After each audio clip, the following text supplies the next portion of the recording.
I'd like to welcome you to this year's CESS 2011, brought to you by Catherine Nod and myself, Michael Way. We've all made it in fine today. I thought I would start out with just a few slides to give you some background on why I am into these workshops so much and what drives me to keep doing them, even though it's quite a lot of work, as you can imagine. So my favorite example of this is what I call Gaussian process regression, at least a project I worked on many years ago. It started out by giving a talk to the Intelligent Systems group at NASA Ames many years ago, where I talked about this problem of calculating redshifts for galaxies, knowing the colors of galaxies. It's a well-known problem, and Tomas Budavari tomorrow will talk to us a little bit more about it in detail. But in essence, this came down to a project I did with Ashok Srivastava in the Intelligent Systems Division at Ames. Ashok essentially had been using this problem to predict AVHRR channels from MODIS channels. AVHRR was an instrument that was quite a bit older for doing Earth remote sensing from orbit, and MODIS was a later instrument with more channels, and he was able to develop this training method technique for predicting channels using something called Gaussian process regression. I gave a talk to Ashok's group about this many years ago, and Ashok said he thought that this problem could be used equally well for this astrophysics problem. So we had quite a bit of success with that project. We published a paper, but then we came up across a problem where we had to invert some very large matrices. Now, by very large, I mean, say, 10,000 or 100,000 by 100,000 type matrices. So that seemed like quite large to us. I gave a talk in my branch to my division many years ago about this project, and my branch chief, he asked me, he says, well, how big are these matrices again? And I said, oh, you know, like 100,000 by 100,000.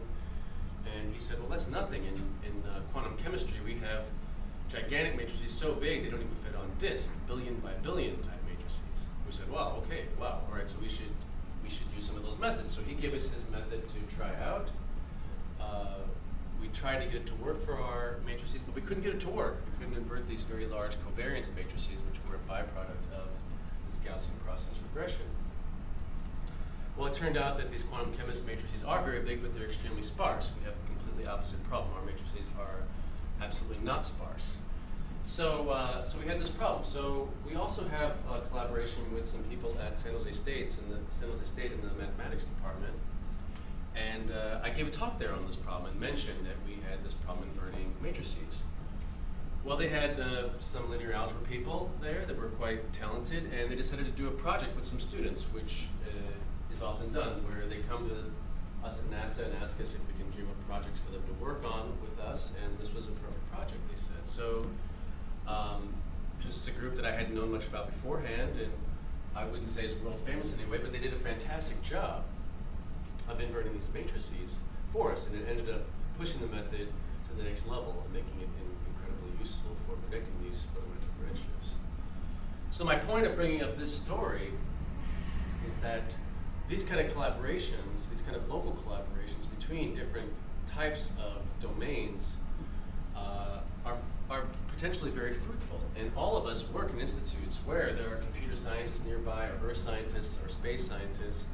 And one of the things I want to do by this, by one of these workshops, is get people to realize that this is the way of the future and the present, and that we should work more together. We should go and visit each other's departments and give talks and try to find ways to work together to explore new avenues of collaboration. Okay, another serendipitous thing that has happened in the meantime, though, just last week or 2 weeks ago, Science Magazine had a whole issue, or part of an issue, related to dealing with data. And a lot of what we're going to talk about is dealing with data. And one of the things I really learned from this is that we really should have also invited biologists and chemists. If you just think about microarray data alone, that could be highly leveraged. They have tons of tools for doing regression analysis and all kinds of other things that we could use. Now, what's more embarrassing about this for myself is that I should have known this from some years ago, because Rob Tibshirani, Trevor Hastie, and Friedman at Stanford, they came out with a book, my gosh, it must be at least 5 or 10 years ago, called The Elements of Statistical Learning. And a colleague and myself at Ames in the astronomy group we decided to go to this workshop that they had held, a 2-day workshop on this book. And 95% of the people there were indeed biochemists, essentially, going to learn these new techniques. And we were just a few of the smattering of the 5% of other disciplines, an audience of maybe a couple hundred people that were there. So I should have known that from this, before I even read this issue, that biologists and chemists would be good people to collaborate with.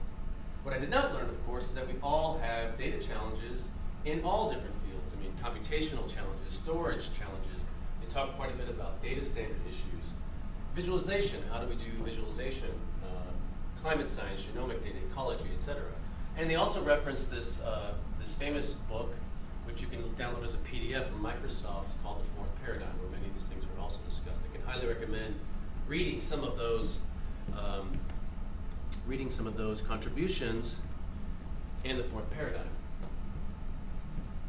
But of course, I have to show one of these giant data plots showing how worldwide climate data is expanding rapidly. Here you see model data, here you have satellite and radar data, of course in situ data quite flat, and you can see, of course, just a number of petabytes. If you just put it in petabyte scale, those are growing by tremendous amounts.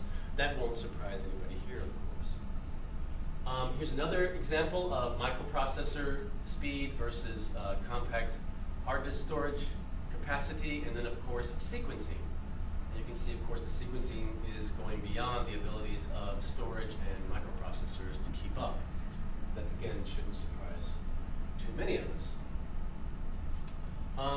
But as you'll see when I talk at the end of the day, I'm also quite interested in visualization, and that's of course another thing they talk about.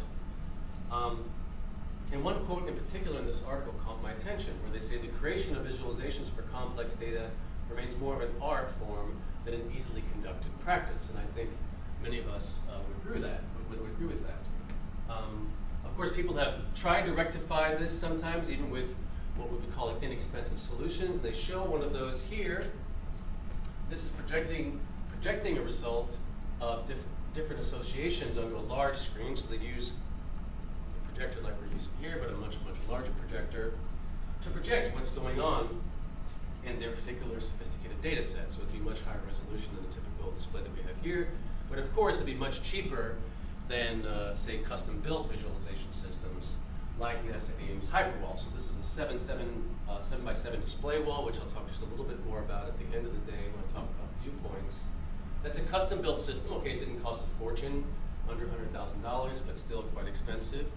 Of course, it can be used as a super resolution display like we saw here, but it can also be used to look at data sets in different ways. So in this case, you have a 7x7 display, 49 different nanotubes after a de novo compression experiment. So they take this nanotube and they distort it in a different way in each one of these. You can see how the atoms in that nanotube are distorted depending on what you've done to it. So you can look at data, multivariate data in a very sophisticated way.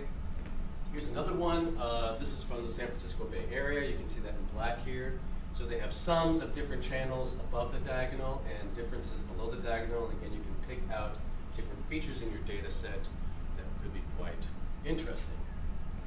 But again, that's more of a sophisticated but custom-built system. Again, as I said in the quote, more of an art form than anything else. But we'll talk more about that later in the day. But just to make sure that you don't think I'm a science chauvinist, I want to also say something that all of us are probably aware of, that data is also allowing new collaborations also within the humanities and between science and the humanities. I'm reading a very interesting book right now, Why the West Rules for Now, where this historian and anthropologist goes through and tries to figure out why he thinks the West is leading technologically, at least for the last several hundred years. And of course, he does this looking at history, sociology, anthropology, archaeology, of course, carbon dating, geology is very important for him, and of course genetics. And all of this is made possible because of advances in all of these fields. So again, it's another example of interdisciplinary science and what it's capable of. So I won't drone on too much more. Here's today's schedule. Our next speaker is going to be Victor de la Peña from Columbia Statistics. He's going to talk about how long it will take, a historical approach to boundary crossing, and again, thank you all for making it here, and I hope we have a good conference. Thank you very much.